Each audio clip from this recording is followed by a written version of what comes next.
Song of Songs. In 1 Kings chapter 4, verse 32, it says that Solomon wrote 1,005 songs.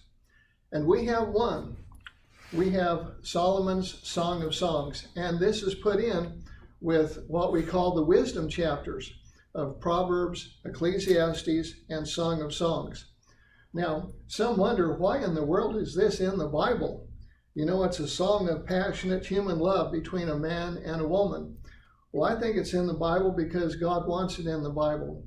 If God could create heaven and earth, God could see to it that our Bibles were put into the form that we have. And so there it is. Now, over the years, Jews and Christians have struggled with how to use this book. The Jews, from what I've read, said that a man should not read Song of Songs until he was at least 30 years old. And Vernon McGee, when he started preaching, he was told by an older preacher that he shouldn't preach on this till he was at least 60. Now, Jews say that this represents God's love for Israel, and God certainly does love Israel. And in like the book of Jeremiah, you read that God was married to Israel. And Christians say that this is Jesus' love for his bride, the church. And Jesus certainly does love his bride, the church. I saved the study guides. You know, every 6 years, Lifeway goes through the entire Bible. And so I've saved the last 3 study guides, and they all say that it's a story about a literal human romance. And the 2 main characters are man and woman who become husband and wife, and they are very much physically attracted to each other. Here's a quote from one of the study guides. It says, "Perhaps the best way to interpret the book is the most obvious and natural interpretation. Song of Songs is a love song celebrating the God-given joys of love between a husband and wife. Unless there is strong evidence for doing otherwise, a literal interpretation of Scripture normally is preserved." And we know that when God created us, he created us to have needs. We have needs to have food, water, air, to sleep, to love and to be loved, and to have intimacy. And love between a man and a woman, if kept between the bounds that God has set, and that's marriage, it's lovely and it's beautiful. And back in the beginning, God told them, be fruitful and multiply. Now, as I looked at Song of Songs, I thought, should I read all the verses or should I skip some? Well, David Dykes is a Baptist preacher in Texas. He preaches to a very large congregation, and he has quite a website. And I wondered, well, has he ever preached on this? And so I looked it up, and he did preach on chapter 5. And before a large congregation of all ages, he read every single verse. And next week we plan to be on chapter 5. But today I'd like us just to cover the first 4 chapters. Now, in Song of Songs, we have the beloved. The beloved is the bride. And then we have friends. And then we have the lover. The lover is the groom. The lover is Solomon. And then it seems like at least once there's a narrator. And it's a beautiful story. It's sort of a Cinderella story. And so let's read it. Song of Songs, chapter 1. Solomon's Song of Songs. Beloved, now this is the bride. Let him kiss me with the kisses of his mouth, for your love is more delightful than wine. Pleasing is the fragrance of your perfumes. Your name is like perfume poured out. No wonder the maidens love you. Take me away with you. Let us hurry. Let the king bring me into his chambers. And so this is the bride, and she's talking about the man she is engaged to. And it's interesting that as we read this, they talk a whole lot about perfume. And I think probably that's because back then they didn't bathe very often. And perfume was very important to them. And perfume is one of the reasons why in 1492 Columbus decided to sail west across the Atlantic Ocean to try to reach India. One of the things he wanted was perfume. It's also interesting nowadays, though, that so many people are terribly allergic to perfume. Some people just coat themselves in perfume and they go to church or to class, and other people is just like poison gas to them, or a gas attack, and it just about knocks them out. But anyway, Then we read on, the friends say, we rejoice and delight in you. We will praise your love more than wine. And so these are really friends. Here this woman is engaged to be married to the king, and the friends are happy for her. There's no jealousy that we see. And then the bride goes on and talks. She says, how right they are to adore you. Dark am I, yet lovely. O daughters of Jerusalem, dark like the tents of Kedar, like the tent curtains of Solomon. Do not stare at me because I am dark, because I am darkened by the sun. Now, today, if a woman has a good suntan, our society thinks that's a good thing, and they even have tanning salons. But back in the days of Solomon, a suntan was not desirable from what I've read. Only the lower class women, those that had to work, had the suntan, and the upper class women, they got to stay inside all the time, so they had light colored skin. But this woman says, I'm dark, yet I'm lovely. And she says she's dark because she's darkened by the sun. She says, my mother's sons were angry with me and made me take care of the vineyards. My own vineyard I have neglected. So she talks about her mother's sons, and evidently they were her stepbrothers. And this reminds me of Cinderella. You know, Cinderella had the ugly stepsisters that were cruel to her, and evidently these stepbrothers were cruel to this woman because they made her take care of the vineyards, be outside and work all the time. Now, these fellas better hope that this woman is not vindictive, because once she becomes queen, they could be in a world of hurt if she wanted to do that. And notice she says, my own vineyard I have neglected. In other words, her own beauty treatment and so on, she hasn't been able to do that, hasn't been able to go to the beauty parlor and all that like other women. But evidently, Solomon liked the natural look because he was madly in love with this woman. And so she goes on, she says, tell me, you whom I love, where you graze your flock and where you rest your sheep at midday.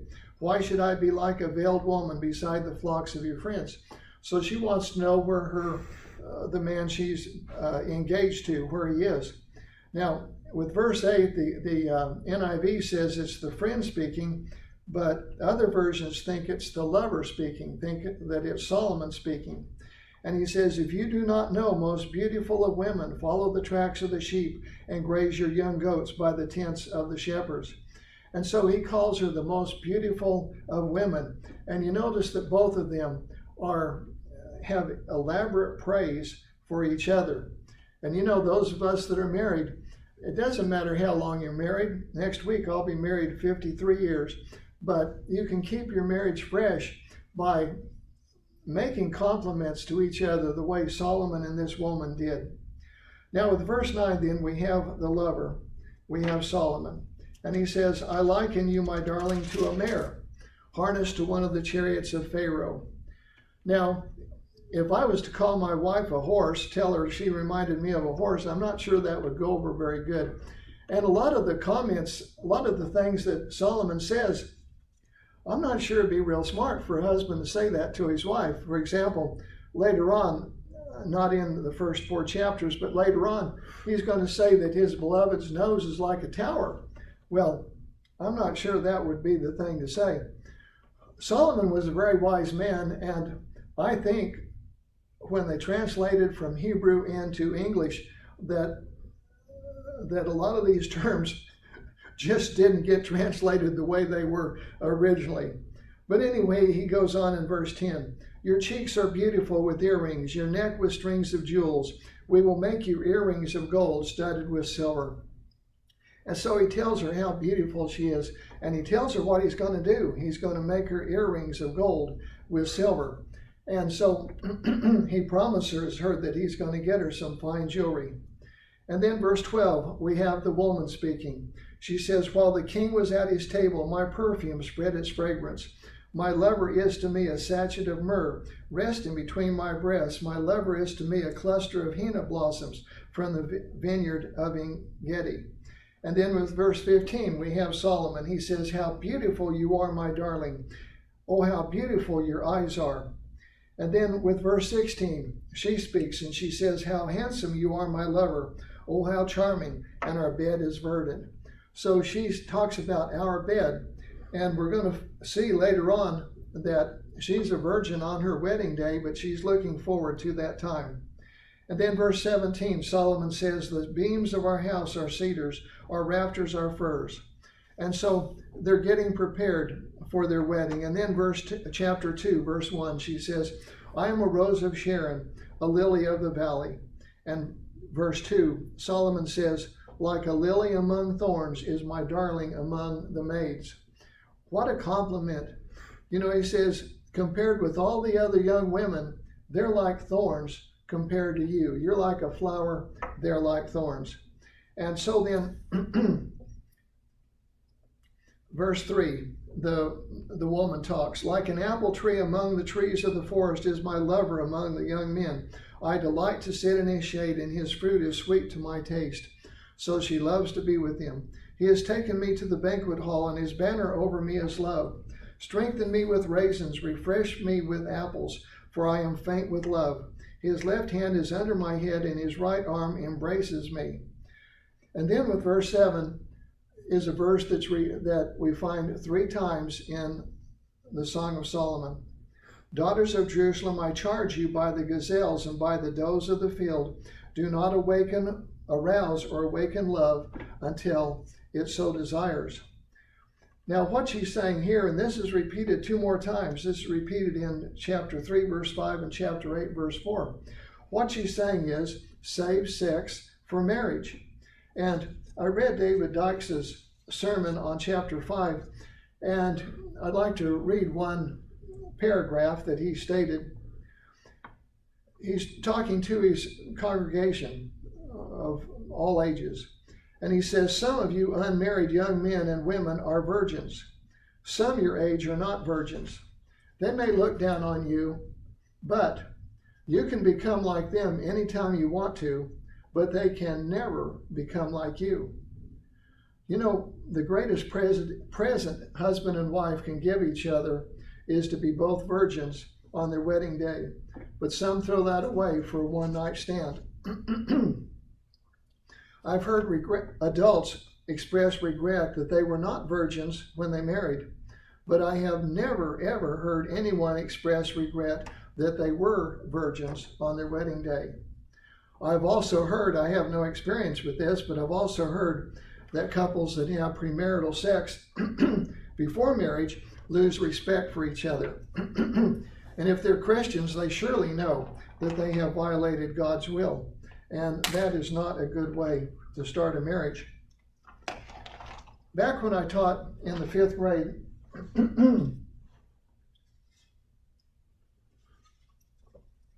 at the end of the school year, about the last week, the school nurse would have a growth and development program for the boys and for the girls.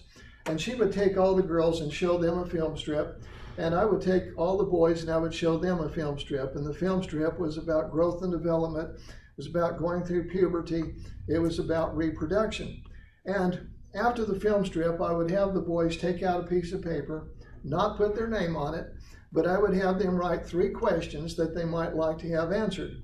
And I would tell them that I would do the best to my ability to answer the questions.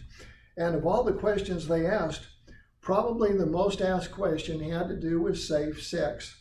And that gave me an opportunity to do a little preaching to them. And I told them, if you really want to have safe sex, when you get married, you be a virgin and your wife be a virgin, and then just have sex with your wife for the rest of your life, and that will be safe sex, and that is what God wants you to do. Now, of course, our society does not agree with that at all. Well, let's continue on then with chapter 2 and verse 8. Listen, my lover, look, here he comes, leaping across the mountains, bounding over the hills. My lover is like a gazelle or a young stag. Look, there he stands behind our wall, gazing through the windows, peering through the lattice. My lover spoke and said to me, arise, my darling, my beautiful one, and come with me. See, the winter is past, the rains are over and gone, flowers appear on the earth, the season of singing has come. The cooing of doves is heard in our land, the fig tree forms its early blossoms, The blossoming vines spread their fragrance. Arise, come, my darling, my beautiful one, come with me.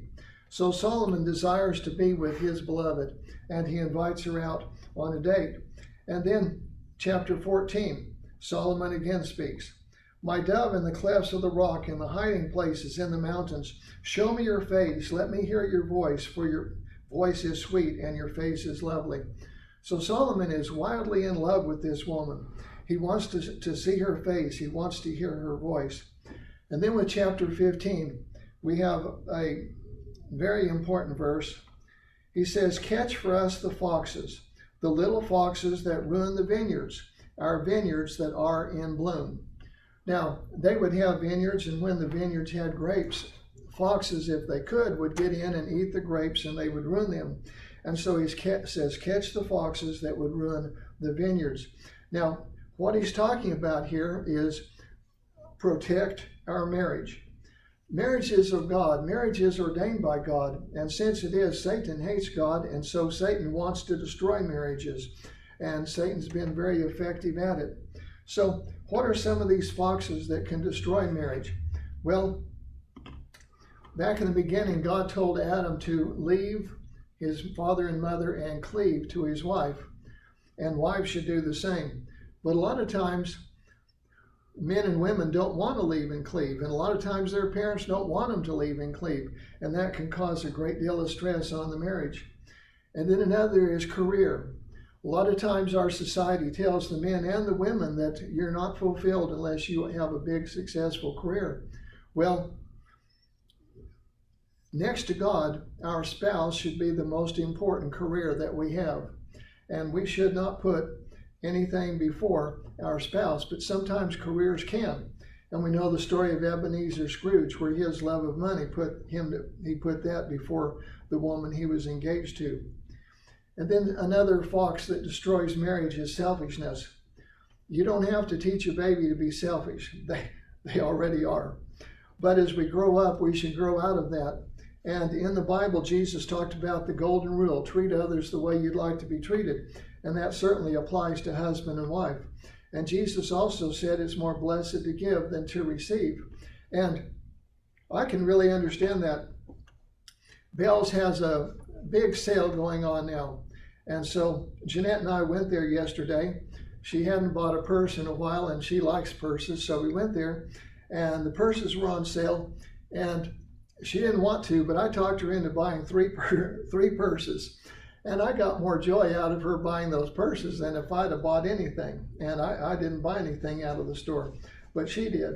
And that made me feel really good. And then another thing that harms marriages is pride. And the Bible says pride goes before a fall, and pride in marriage can cause the marriage to fall. In marriage, you're going to have arguments. And when you have arguments, somebody has to say they're sorry. Now, my mother and dad were mismatched. They were both good people. They both loved God, but they got into horrible arguments. And my mother could not say she was sorry. I don't recall her ever saying she was sorry for anything. But my dad could say he was sorry. And so I learned from my dad, it's okay to say you're sorry. And if you have two people that have an argument and nobody can say they're sorry, then you're headed for trouble. And another thing is, don't sweat the small stuff. I knew a couple who, when they first got married, they got in a huge argument about which way the roll of toilet paper should be. One of them thought it should roll this way, and one of them thought it should roll this way. And they got into a horrible argument about that. I remember my driver's ed teacher in high school, he said, you can be right, you can be dead right. You know, if you're driving and somebody starts to take your lane, well, you can stay there and be right, but you can get into an accident. Well, same way with marriage. You can be right, you can be dead right. And I'll give you an example of a silly argument. Years ago, when they put in Brantley Dam, they rerouted the road from here to Artesia. And the old road used to have a service station and a little store on it called Hamilton Station. That was right where you turn off to Queen. Well, they rerouted the road, and so Hamilton Station nobody drove by it anymore. So they dismantled the place and they didn't rebuild it. Well, I got to thinking that if I knew where it was, I could take my metal detector there. So one time another fella and I were out and we found it. And so I went home and got Jeanette and my metal detector and we went back.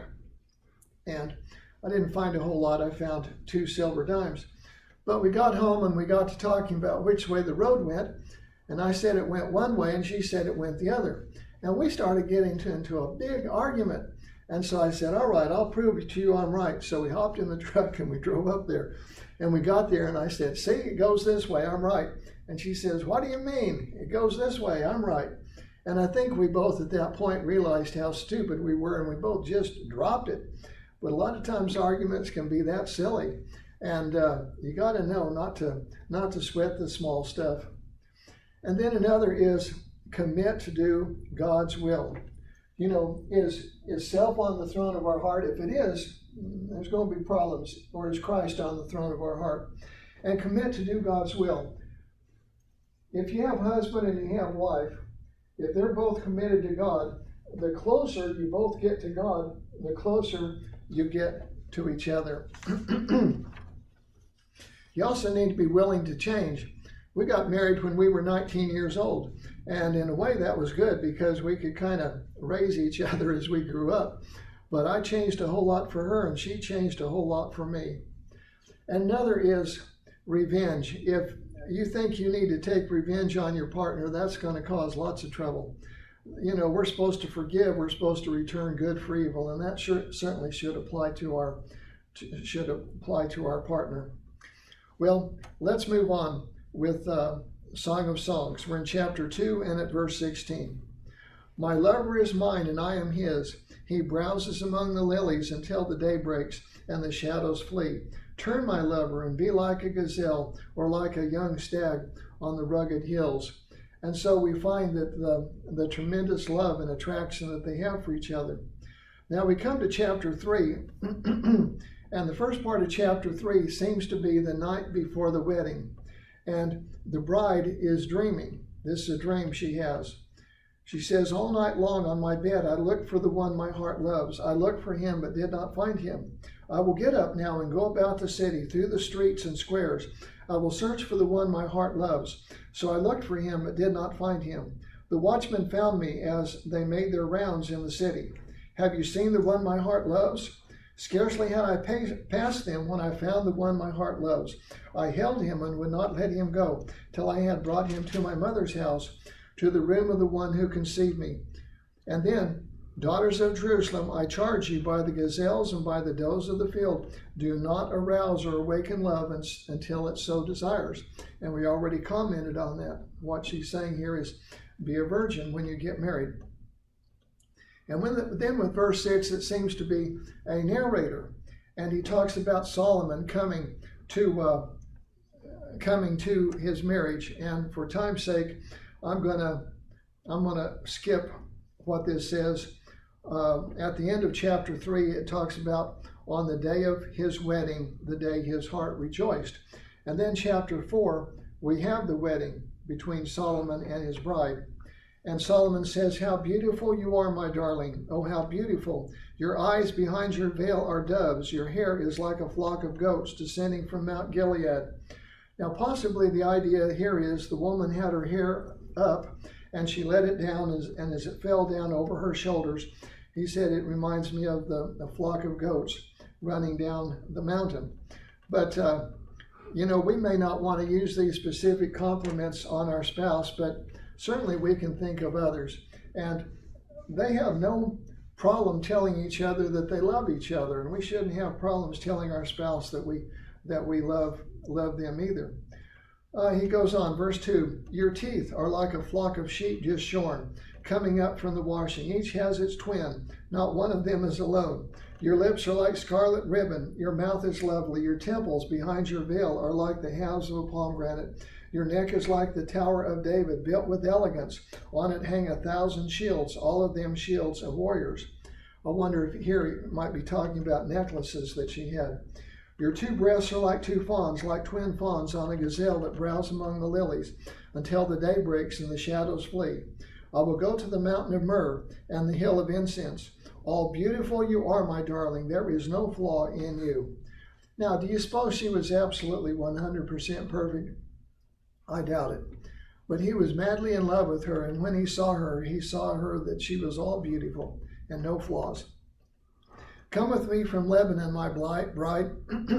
Come, descend from the crest of Amna, from the top of Sinar, the summit of Hermon, from the lion dens and the mountain haunts of lepers.